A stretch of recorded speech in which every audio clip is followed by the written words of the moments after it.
Yo, hello. We got the CYL7 Brave Heroes announced, and we got all the information from a trailer and a channel, and it's a lot to digest, and I would argue probably more than it was in any other year, since they also introduced a new gimmick with dragon veins, and it's a lot to say the least. Regardless, there are going to be people picking up one of these units for free, and I figured that you may as well want a guide to determining which one might be the best one here. But I will preface this by saying, comparatively to every other CYL, I think all of them have a lot more staying power comparatively, but the meta could easily change within a week or a month, depending on what they do for refines or new additions, so I wouldn't say it's foolproof per se, but I'm honestly really impressed with all of them. Anyway, I'll be going over them one by one. I'll be talking about their weapons, their PRF skills, all that stuff, and potential fodder if you just want to fodder them off, because yeah, there's a lot of good stuff here. But with that, we may as well get started with Brave Corrin. Brave Corrin, I was not expecting to be a colorless dragon armor, but you know what? It's not bad by any means. She's a speedy dragon armor that has slaying. She inflicts Spectrum 5 on the foe during combat. She has null follow-up,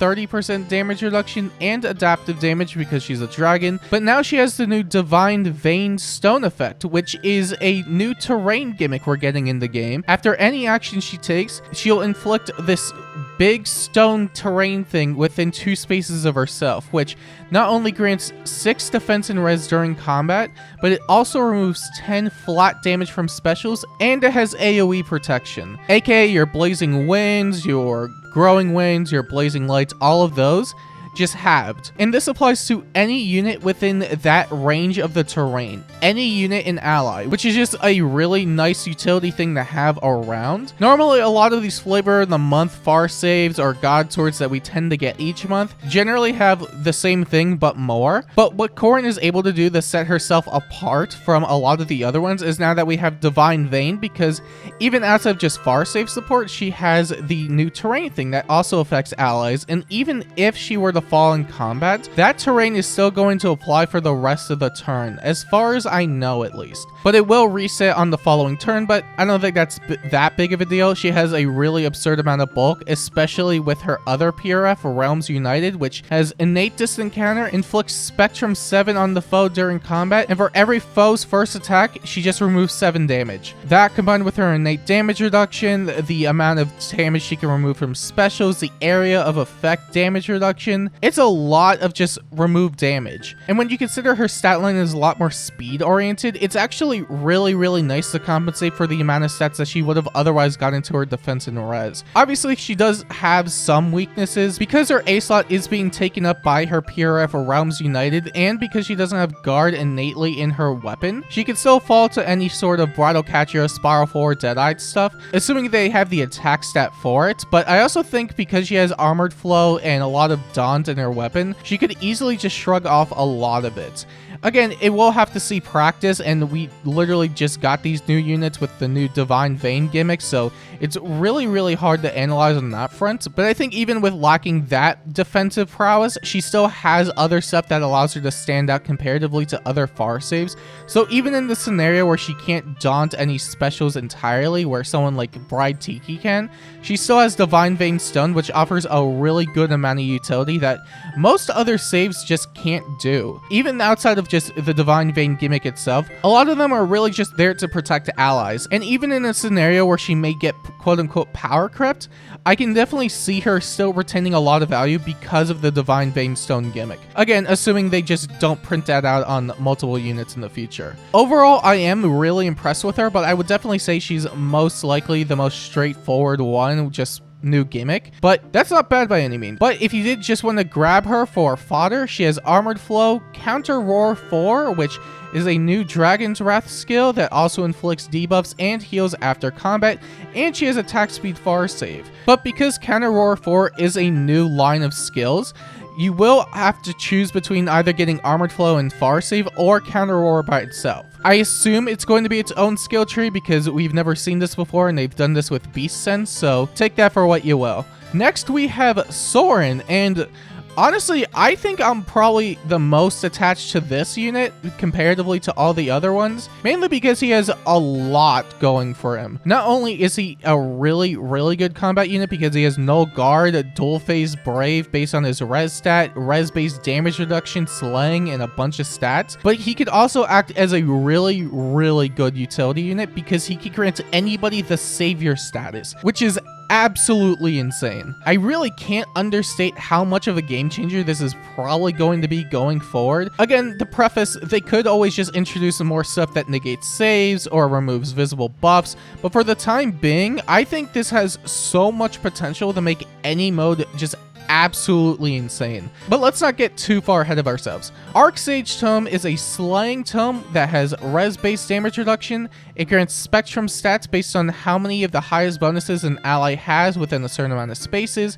and then it grants spectrum 6 and assign decoy to any ally support or the highest defense unit on the team, which means that it is theoretically possible to grant this status to multiple units. But you also have to keep in mind that if there are way too many saves on the field that fulfill a similar purpose, it's not going to trigger because that's just how saves work. If you have 2 near saves that can protect with near save, it's not going to work. Same with far save. But it is entirely possible to manipulate the stats enough to where you could give 2 units savior, which is really, really awesome because the savior is also based on the range of the foe and yourself. For example, if you get initiated on by a lance and you have the savior effect on a sword, because both of them are range 1, that will trigger near save.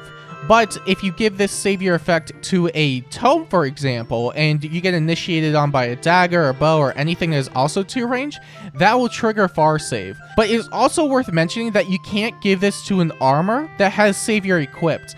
But you can give this to an armor and have them run a different C slot that they may eventually get in the future. I wouldn't entirely say there's a better C slot for them at this time, but it does open up room for more options, which I think is really, really cool. He also has rare talents, which grants Spectrum 7 null adaptive damage, and depending on how much more res he has over the foe, he could get null guard, and if the foe's range is equal to 2 or he initiates combat, he gets brave, which means it does apply on both phases as long as the foe is 2 ranged, but just having brave in rare talent on top of null guard is really, really good on top of his really impressive stat line as is. I know we're only 2 units in, but I'm honestly way too impressed with Soren. Not only does he have a really meta-defining support gimmick that I would argue is going to be the standard going forward for a lot of game modes. We're talking Aetherite's offense, where you can now bring saves to late season against Emblem, Aetherite's defense, where you can make some of the most absurd mythics or any unit that really couldn't use savior into a save unit, you know, Freyr, Duma, any of those. Could you imagine going up against near save Freyr?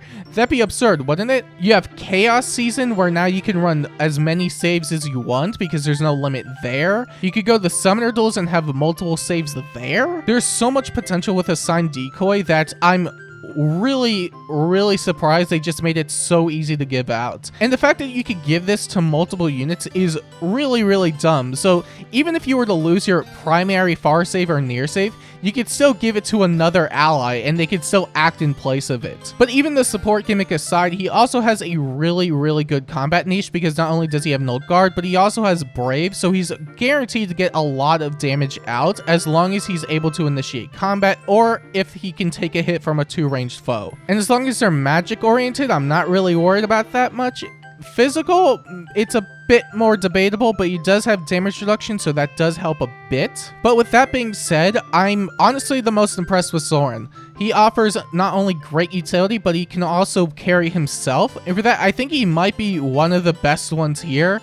But again, there's a lot that you could do with all of them, in my opinion, and I'll go into that way later. For now, though, I do want to quickly talk about his fodder because he has Flare, which is more or less a 60% iceberg if above 70% HP, and a 40% iceberg, and heals 30% of the damage you deal if below 70% HP. So it's like a mini Aether of sorts. I don't think it's bad by any means, but I think that the prerequisite is going to be really, really easy to get. And honestly, Soren is probably going to be one of the easiest units to fodder here as well, because he has a magical null follow-up in Times Pulse 4.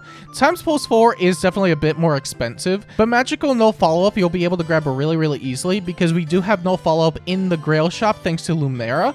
And assuming the prerequisite for Flare is something like Iceberg, then you could easily grab that and Flare at the same time. Now, we don't know exactly what the prerequisite is, but I'm going to assume it's going to be really easy to get. And then we have Gullveig, and honestly, she's not bad by any means either. She is a ranged flyer with a Gale Force gimmick, and I would argue it's a really nice Gale Force gimmick. She has the Psycho's Turn, which is her weapon that has Canto, Slaying, Spectrum 5. She gets a bunch of attack and speed buffs based on the turn number for a maximum of 10. She gets true damage based on her speed, and she has full no follow-up. So even with her status as a ranged flyer, she's still going to be able to consistently double, which is really good there. But I think the big highlight is definitely going to be her PRF and Gold Unwinding. Her weapon is still great by all accounts, but it's arguably the most tame of the bunch, which is insane to say on its own because it's still a really stacked weapon. But her PRF Gold Unwinding inflicts -5 speed and res on the foe during combat. She gets first hit damage reduction for 60%, and if she initiates combat, she gets Gale Force after combat and inflicts gravity on herself. And she can't get Gale Force for another 2 turns, I believe, 2-3 turns, but I don't think that's that big of a deal, especially if you're trying to do Gale Force clears in something like Aether Raid's offense or something like PvE. But I would argue she's a really good Gale Force unit, not only for the fact that she just has a free special that she could deal damage for, so unlike a lot of other Gale Force units who have to give up their special for Gale Force, she can still deal a fair amount of damage and get a secondary action, which is really good on that front. But because she also has really low bulk and 60% damage reduction on the first hit, it's going to be really easy to fall into the Wings of Mercy range for all your units to teleport in. Because let's be honest, if there's anything that's going to counter her with her 20-something defense and 19 res, it's going to drain her a lot. But I also think it's enough damage reduction to where she could easily survive what she needs to survive and have other allies teleport in. I would definitely argue it's on the same level of Corrin where it's a lot more straightforward, but I would also argue it's incredibly good for the niche she tries to find herself in, aka Gale Force. She doesn't get triple Gale Force stuff like Summer Edelgard, but having a free special for damage on top of true damage from her weapon, Canto, Slaying, she gets all the warping stuff, so even with the gravity she inflicts on herself, she could still use Oath stuff. I don't think she's going to be struggling to kill, whereas a lot of other ones might have, and she gets another action after that, which as far as I'm aware, we don't really have a lot of units like that, if any, which is really great on its own too. I do think her niche is a lot more straightforward and limited comparatively, but that isn't bad by any means. You bring her to something like Aether Raid's offense if you want a Gale Force unit. You can bring her for PvE clears and all that. I'm not very convinced for something like Summoner Duels, but as a lot of people don't really care about the mode, it's not that big of a deal. And to be quite honest, I don't think every unit needs to do everything, but as a Gale Force unit for something like Aether Raids, I would argue she's probably one of the better ones that we have right now, which is very nice overall. She also has Flared Sparrow, which is another Divine Vein thing, which, man, I'm not sure how to feel about a lot of these. They're really good, but also it's going to be a bit of a headache going forward because now there's like all these extra effects. If you thought the game was complex before, this is going to make it a whole lot worse, I swear to God.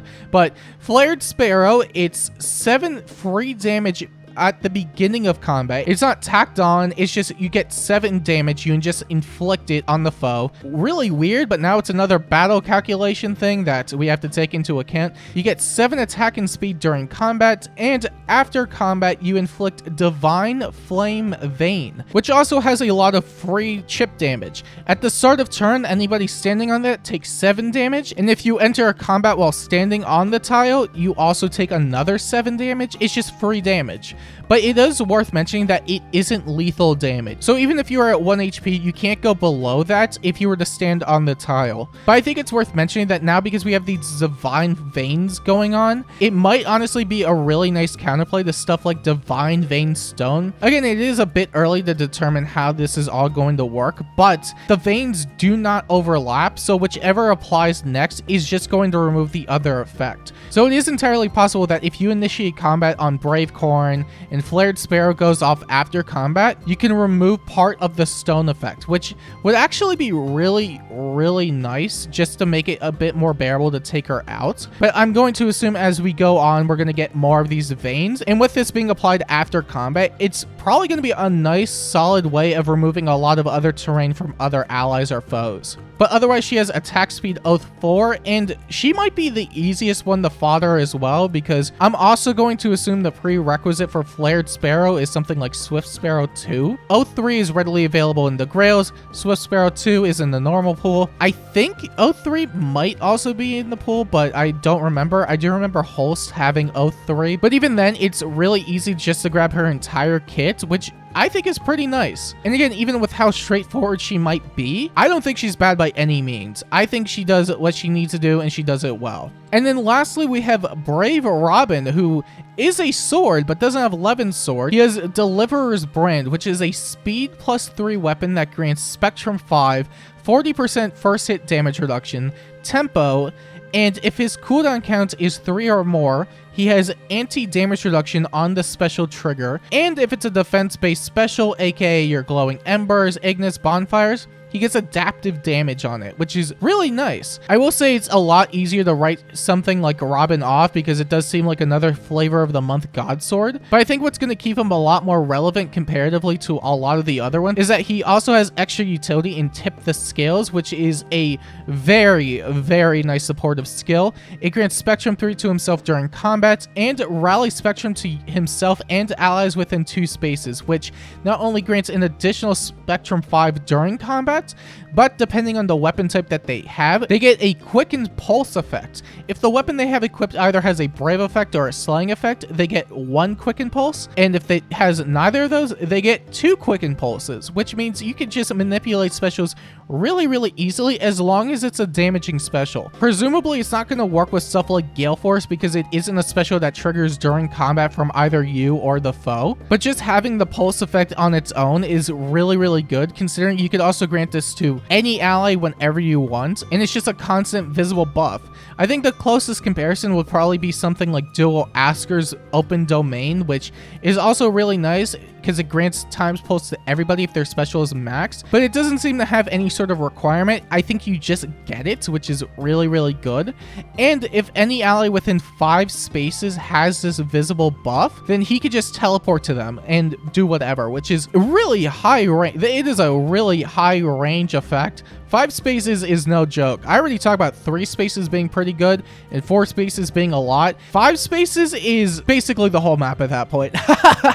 But I'm wondering overall where his best niche might be. Obviously, God Sword flavor of the month thing, which is still fine because he does a pretty solid job with Deliverer's Brand. I think he's going to have a lot more staying power comparatively to every other sword because of Tip the Scales. So even if his combat isn't exactly the best, which I'm not saying it isn't, but I'm saying if it ends up becoming relatively mediocre in the near future, then he still has Tip the Scales, which is still a really, really good supportive skill to himself and to allies, which I don't think anybody should really be writing off. I do think he has a really high ceiling for performance, but I also think his floor is a lot lower comparatively. But even so, I am also really impressed with Robin, as I am with pretty much all of them here. I don't think there's a bad unit on this batch by any means. What I don't like though is the fodder, because you can't get everything. He has attack speed finish 4 in a brand new line of skills called Gambit 4, which inflicts -4 speed and defense on the foe, has true damage based on the unit's special cooldown count,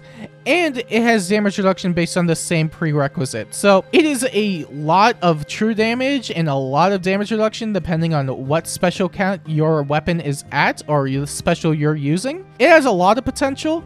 Obviously, it does have its downside because you have to use higher cooldown special, which may or may not be an issue depending, but I think if paired up with certain units, it's not going to be the biggest deal.